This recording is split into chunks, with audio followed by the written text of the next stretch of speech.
We begin today in Bolivia. That's where the political party of President Evo Morales took first place in 6 out of 9 gubernatorial races during Sunday's elections. 90% of Bolivians turned out to vote in the races, which included mayoral races. Now that's roughly twice as much for similar elections in the United States and much of Europe. According to unofficial results, Morales' movement towards socialism party took key governorships in Cochabamba and Potosí. The MAS party did suffer important defeats in the state of La Paz and the city of El Alto. Candidates in 2 states will now enter runoff elections slated for May 3rd.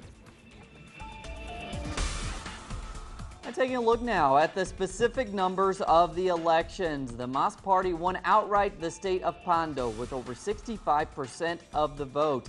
The party also took the province of Oruro with over 54% of the vote. President Evo Morales' party also took the states of Potosí and Cochabamba with over 56% and 60% of the vote, respectively. Now, in other states, the movement towards socialism finished first in Beni and Chuquisaca with over 38% and 47% of the vote. That sets the stage for the runoff vote in early May. Taking a look now at Election Day in Bolivia, how it played out there during the election. We're going to actually go now to that pre-recorded piece. Early morning in Bolivia, and tens of thousands are on their way to vote. On city roads and country lanes, by foot or by bicycle, representatives in 9 states and 339 town halls are up for election. They are there to govern. They have to be capable and not corrupt like they have been in the past.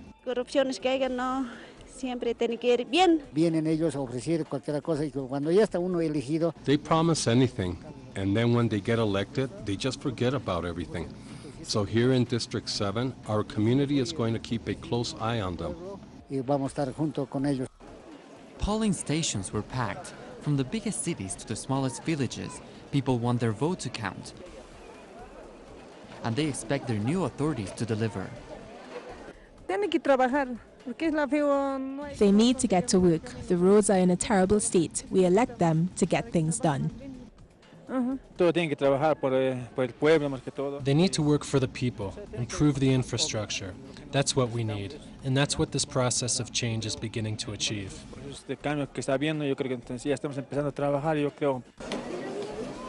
The day passed peacefully, without incident, as confirmed by both local election authorities and international observers.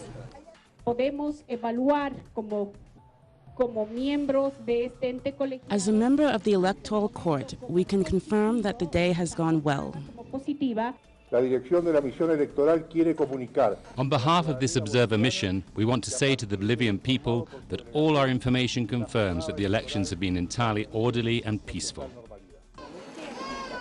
Almost 90% of the 6 million people eligible turned out to vote. There were 16,000 candidates for almost 5,000 elected positions, including 9 state governors and 339 mayors. 2 states are set to go to runoff elections on May 3rd.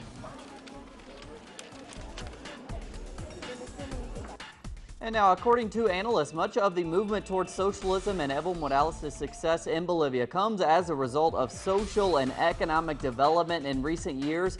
That includes GDP growth, which is expected to be one of the highest in the region this year at 5%.